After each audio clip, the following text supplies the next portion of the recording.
Welcome. My name is Ed Swierczewski, and this is all about that final place, land in New York City cemeteries. Very quickly, just to show you some of the boundaries of New York City, which is actually comprised of the 5 counties of 5 boroughs. I mentioned each one because only the Bronx and Queens have the both county name and borough name. The county of New York is also the borough of Manhattan, or what we typically call New York City, or the city. Kings County is in fact Brooklyn, and Richmond County is Staten Island. You may notice that on the right, I have a list of the 527 known burial sites within the boundaries of New York City. I have a red oval in both that depicts a border area between the boroughs of Brooklyn and Queens, and that is also known as the cemetery belt, and I'll explain in a few moments why.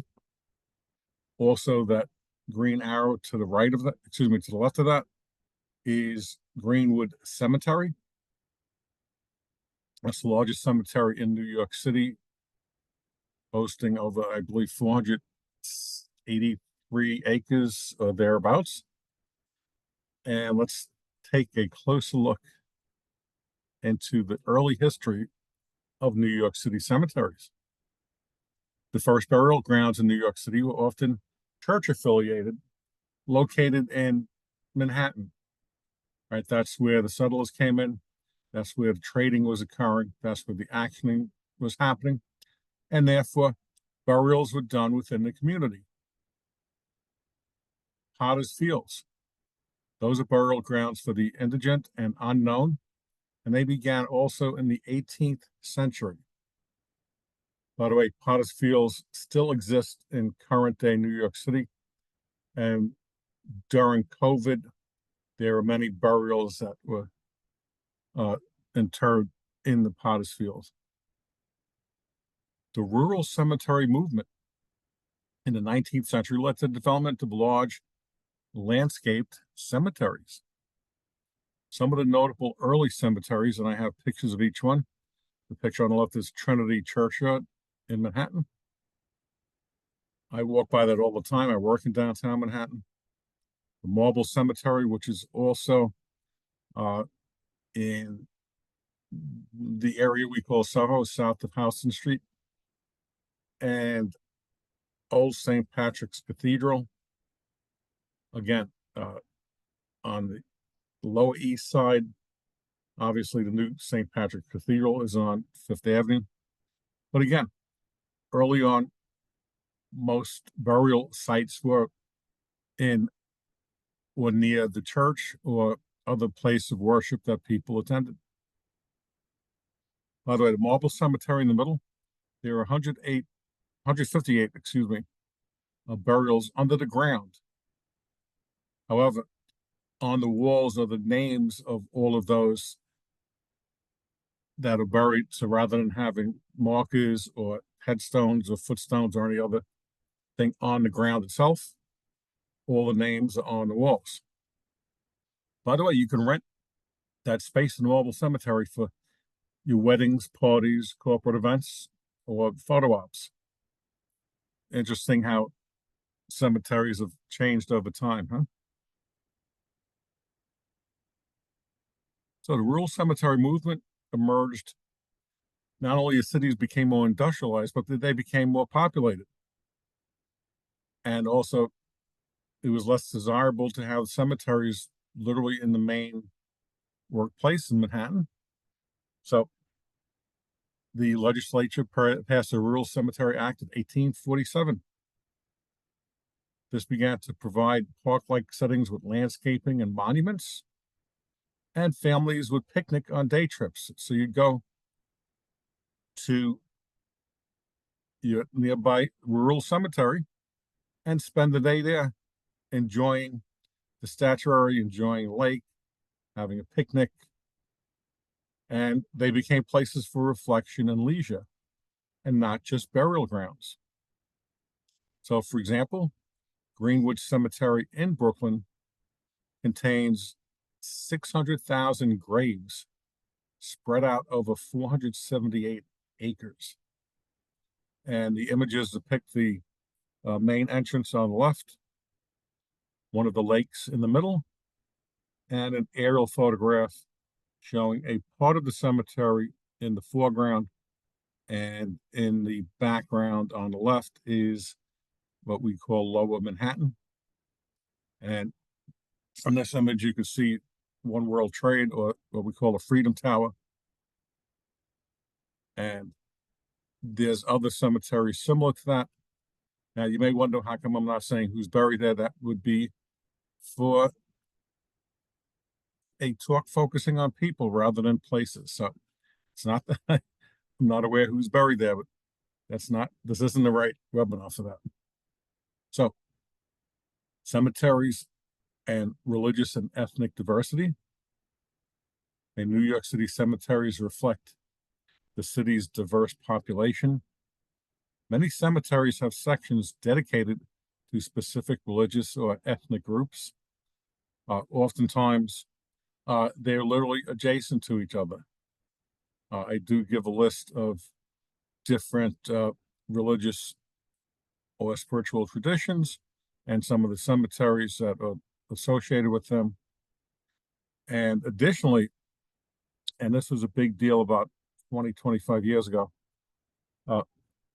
as they were doing new construction, they did find some human remains, and ultimately was discovered that these were previously African-American burial grounds.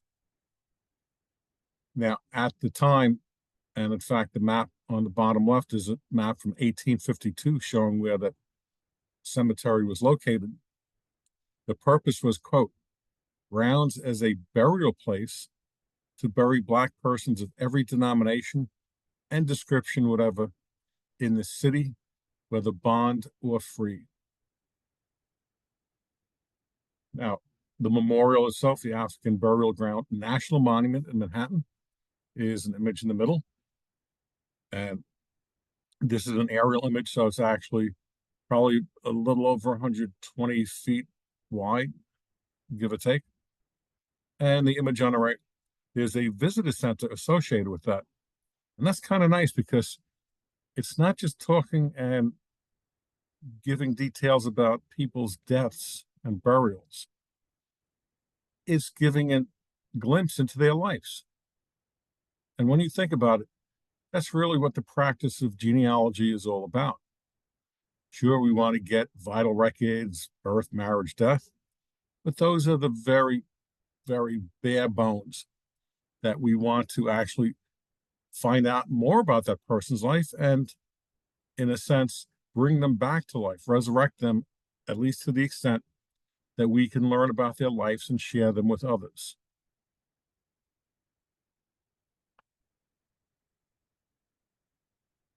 Now, going back for a moment to the border between Brooklyn and Queens and a cemetery belt that I mentioned earlier, because of those laws that came into effect, the rural cemetery laws, usually they had private charitable organizations that own the land, and they restricted it to 50 acres per borough. So, of course, what did they do? They would buy land in adjacent 50 acres in one borough and the other. And that's why we have what we call that cemetery belt between those two boroughs, was a result of these organizations realizing that A, they need the land, and B, that was a good approach to solving that issue and circumventing those restrictions. In fact, today I've driven, there's the Interborough Parkway or the Jackie Robinson Parkway that actually goes right through the middle of most of those cemeteries. I've driven that many times. So what are some of the challenges that face contemporary New York City cemeteries? Space limitations, most are near capacity, environmental concerns, particularly flooding issues, maintenance issues, burial practices that change. So, in other words, if we look at the statistics, that middle image of cremations, they've increased from 2026.2% of the US population, and 2020 it's 54.3. And of course, for those who wish to have a more environmentally sound or green burial or green cremation, they now have what's called aquamation or water cremation. Okay, as well as what are called green burials, where there's no embalming fluid or other chemicals, and you're buried without the casket even. Now, by the way, and this is the last note I'll leave you on, for the cremains, that is the ashes and so forth that remain after a cremation process, you can now be launched into space. And whether your family wants the remains to come back to Earth, or to burn up in Earth's orbit, or to actually be delivered to the moon, or if you're really adventurous and a real diehard Trekkie, you can have it taken into literally outer space. So you now have a lot more options to think about, as well as save some money while you're doing it. Thank you all for joining. I hope you enjoy the rest of the webinars.